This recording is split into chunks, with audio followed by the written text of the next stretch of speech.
My name is Donna. I'm 32 years old, living in Portland, and I own a small residential HVAC maintenance company. The job isn't glamorous, no high-riser office or designer suits, but it's something I built from the ground up after nearly a decade of tireless work. I'm proud of it, even if not everyone in my family feels the same. It happened this Thanksgiving, a day that should have been whole, but instead became the moment I realized my true place in the hearts of those I thought were closest. I had just finished a long maintenance job, leaving the client's house as the sky turned dusky. Driving home, I felt at ease. The business was closed for the holiday, all my employees had received their bonuses, and I had picked up a bottle of red wine from a high-end shop to bring to the family dinner. Ever since my dad passed away, every Thanksgiving my mom cooked a big feast and everyone showed up. I had never missed a single year. My phone buzzed. It was my mother. "Ellen," I answered, still smiling. "Hi, Mom. I'm on my way home. Do you want me to bring apple pie or mashed potatoes this year?" There was a strangely long silence on the other end. Then she spoke, her voice a little shaky. "Donna, there's something I want to tell you, and I hope you'll understand." I frowned. "What is it, Mom?" "I think maybe this year you shouldn't come to Thanksgiving." My foot nearly slipped off the gas pedal. "What?" "It's just that Mason, Brittany's boyfriend, is bringing his parents over. They work in law, very traditional types. Brittany wants everything to feel a bit more formal." I gripped the steering wheel tighter, my heart pounding. "You mean I'm not allowed to come? I'm not family?" "That's not what I mean, Donna. Of course you're family. It's just that Brittany feels you might give the wrong impression. What I mean is, because I'm an HVAC tech? Because I didn't go to an Ivy League school?" I cut her off, my voice already trembling. "Donna, don't make this more difficult."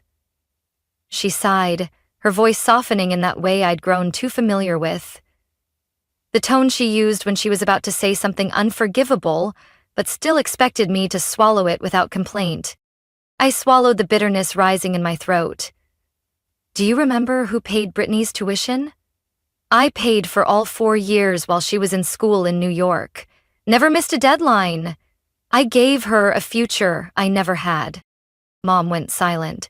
Then she said weakly, "It's just one evening, Donna. We can see each other another time. Maybe a brunch." I hung up. I didn't cry. I just sat in my car, hands still on the wheel, feeling hollow, as if someone had torn out a part of me I didn't even know I'd been holding on to. An hour later, while I was sitting quietly in my apartment, a text from my cousin Madison popped up. "I thought you should know. Brittany told her mom you embarrass her. She doesn't want her boyfriend's family knowing someone in her house works with their hands." I read that line over and over. My grip on the phone was so tight, my fingertips left marks on the screen.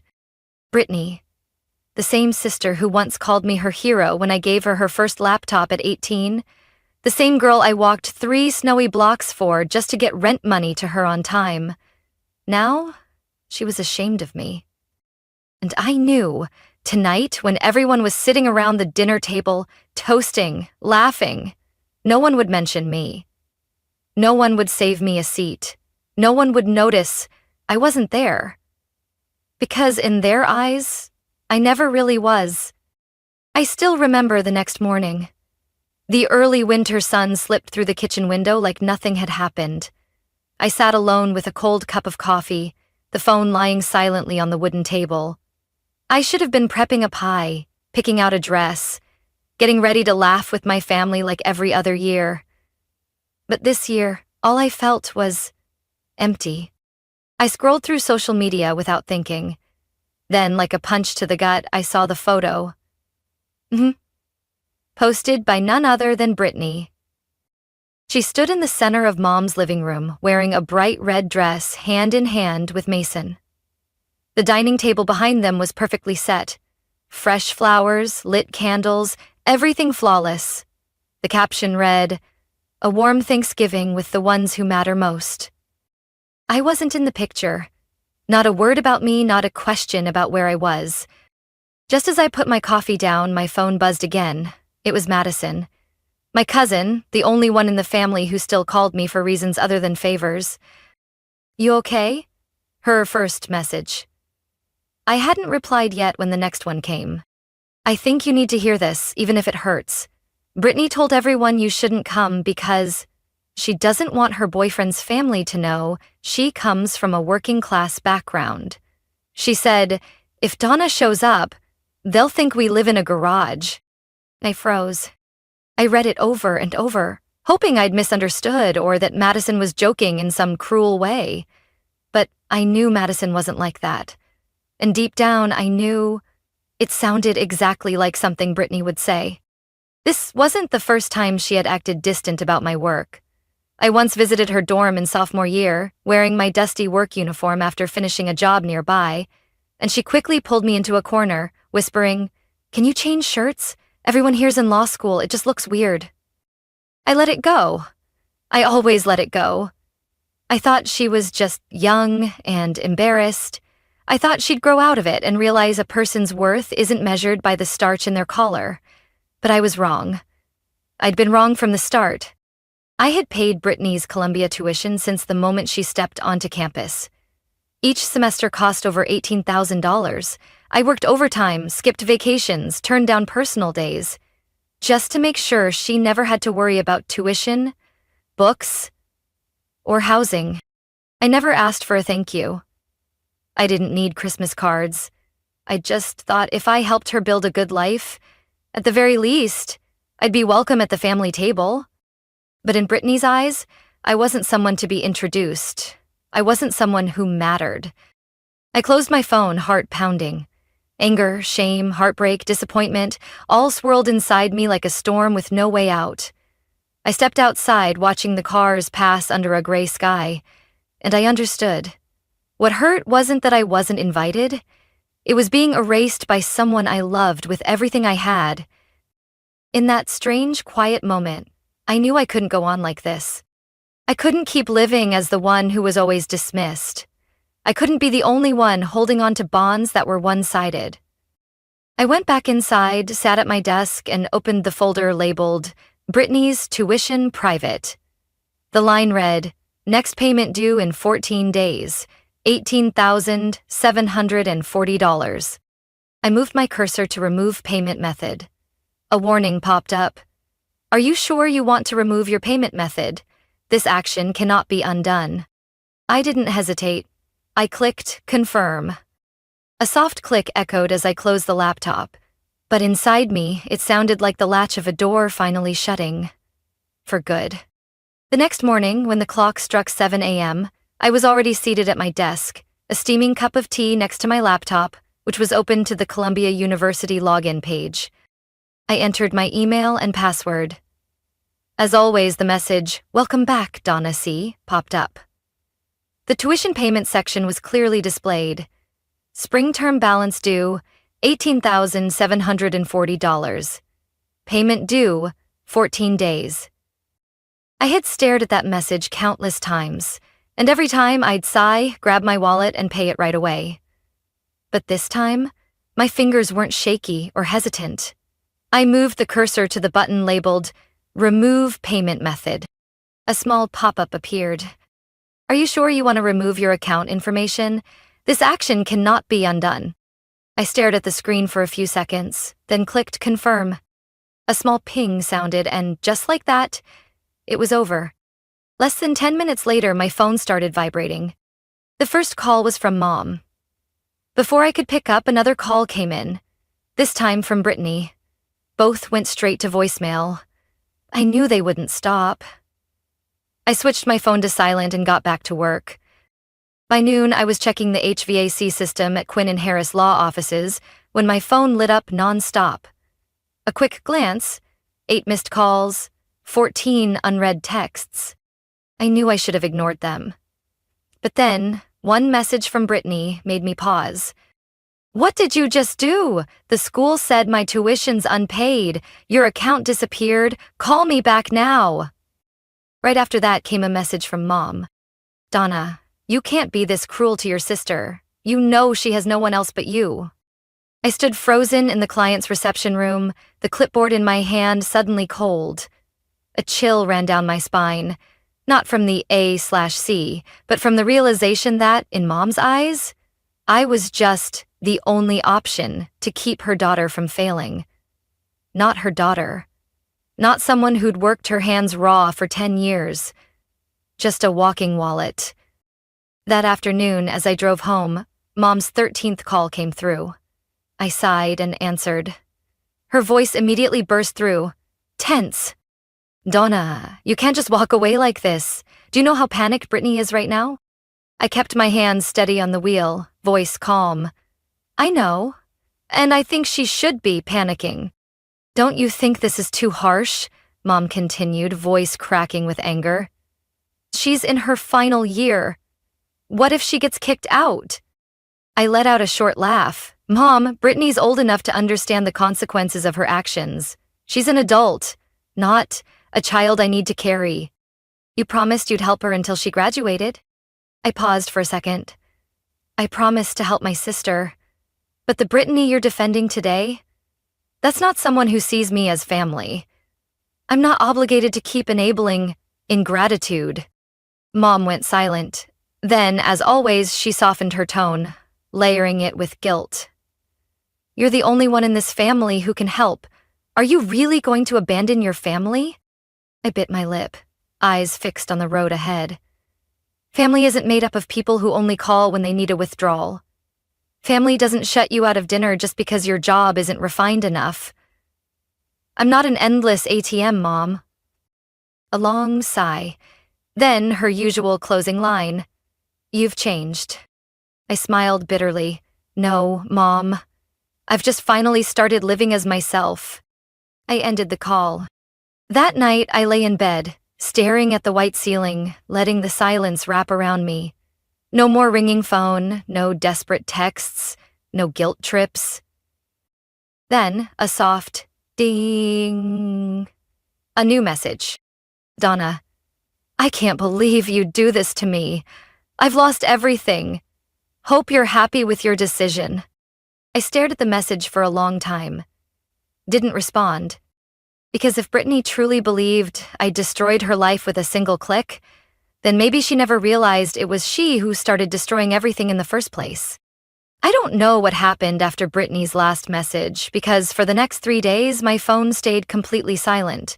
No calls from Mom, no texts from distant relatives. Everything was quiet. And a year ago, I might have cried from the emptiness, but now, the silence felt like a rare gift. No expectations, no blame, no more playing the role of the selfless sister.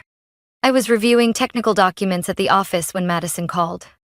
Have you heard? Her voice came through, hushed and urgent. Heard what?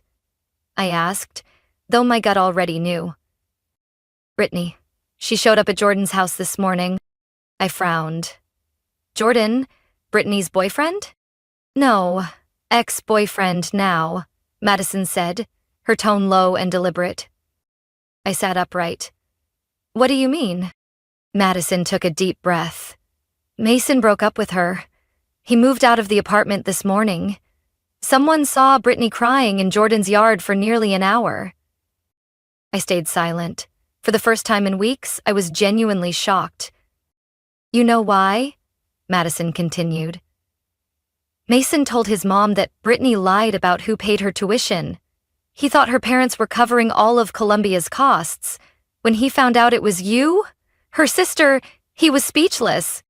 A chill ran down my spine. Not from joy, not from vindication, but from the realization that Brittany hadn't just erased me from her life.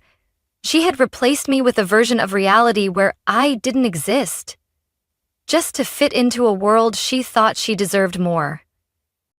How long did she lie to Mason? I asked. Almost 2 years, Madison said hesitantly. Mason said he felt like he'd been pulled into a long play where the lead character was never real. That afternoon, I received an email from Columbia's student office. Please note, the primary payment method has been removed from Brittany Calloway's student account. Her financial status is currently unresolved. Please update a valid payment method by January 10 to avoid withdrawal from the university. I didn't forward it. Didn't call Mom. Didn't inform Brittany. I just skimmed the message and closed my screen. But sure enough, Brittany reached out to Mason. They met that evening at a familiar cafe in the Belmont district. I wasn't there, but Madison knew someone who worked at the place, and word spread like wildfire. Mason was already there when she showed up, 15 minutes late, Madison recounted, her voice a mix of pity and unease. She wore a silk dress, full makeup, like she was trying to salvage the last image of perfection. And? I asked. Mason didn't let her say much. He asked her straight up, "Why didn't you tell me the truth about Donna?" I pictured the scene. Brittany's face going stiff, her hands twisting together under the table. She told him she was embarrassed, that she didn't want him to think she was taking advantage, that her family situation was complicated and she just wanted to keep up a good image in front of Mason's parents. I wasn't surprised. That was the kind of language Brittany always used, subtle, evasive, shifting blame while still sounding innocent. But Mason didn't buy it, Madison continued. He told her, "If you're mature enough to build a future for yourself, you should be mature enough to be grateful to the one who gave you that opportunity." I stayed silent. My heart ached, though I couldn't tell if it was for Brittany or because, for the first time, someone outside the family said what I never dared to ask for. Mason added one more thing, Madison finished. I can't love someone who's ashamed of their own family. Because if today it's your sister, tomorrow, it might be me. I leaned back in my chair and closed my eyes. Brittany had lost her tuition. Now she had lost her relationship, and the saddest part was, she still didn't understand why everything was falling apart. 3 days after that last call with Madison, I received a second email from Columbia. "This is your final notice. If tuition is not paid by the January 10 deadline, student Brittany Calloway will be automatically withdrawn from the spring semester enrollment. Please address this immediately to avoid disruption to academic progress." I read that line 3 times, but felt nothing. Not anymore. I had given Brittany more chances than anyone ever had, and all she did was turn me into something to be hidden, behind silk curtains. That night, Brittany called 6 times in a row. I didn't pick up. Her messages poured in. I know I messed up. I was just scared of being judged. "You can't do this to me. I'll lose everything. Do you not love me anymore? Were all those years just fake? If I get kicked out, my future is over, Dottie." I didn't reply. After the 10th call, I blocked her number. 2 days later, she used a different number to call again. When I blocked that too, the messages moved to email, Instagram, even LinkedIn. The last one read, "If you don't answer, I'll come find you." And sure enough, Brittany did the one thing no one thought she would ever dare to do. On Monday morning, while I was in a meeting with my tech team about a new HVAC contract for a coastal hotel chain, the glass door to the office flew open so hard the security chime went off. I looked up. Brittany stood in the doorway, hair messy, mascara streaked from crying, her heels caked in mud. "I need to talk to my sister," she shouted, freezing everyone in the room. I stood up, my gaze cold as steel. "This is a place of business, Brittany. You don't get to cause a scene here." "You're ruining my life," Brittany shrieked, her voice full of desperation. "You can't just cut me off like nothing happened." Before I could respond, security was already moving toward her, firm-voiced. "Ma'am, we need you to leave the building. Now." "Don't touch me," Brittany snapped, her eyes wild. "I'm the sister of the woman who runs this place." I stepped forward, calm and steady. "You're the sister of the person who runs this place, not the one running it. You don't have the right to disrupt my work because you refuse to face the consequences of your own actions. You're abandoning me," she yelled one last time. But no one reacted. No sympathetic glances, no nods of agreement. Just the cold silence and her heavy footsteps as security escorted her out. That afternoon, my phone buzzed again. "Mom?" I hesitated, then answered. "Donna, what happened this morning?" Brittany called me, said she was kicked out of your office. She's humiliated. I said nothing, sipping my water slowly. Do you know what it'll mean if she gets expelled? Mom went on, her voice breaking. I know, I answered firmly. And I think she needs to learn how to take responsibility. Families don't turn their backs on each other like this, she snapped. You're her sister. I set my glass down, my voice steady. I was her sister. But to her, I've only ever been a tool. When I stopped paying, I stopped being family. Donna, I'm begging you. I cut her off. I didn't work myself to the bone for 10 years just to be labeled a shame. I took a deep breath. You should call the bank. Or learn to say no, like I did. I hung up.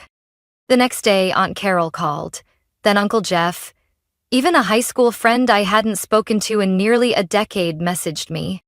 Donna, is it true your sister might get expelled? People are saying you went too far. I didn't respond. I didn't need to. Because for the first time in my life, I was certain of one thing. I was no longer a walking wallet. And I had learned that love cannot exist where there is exploitation.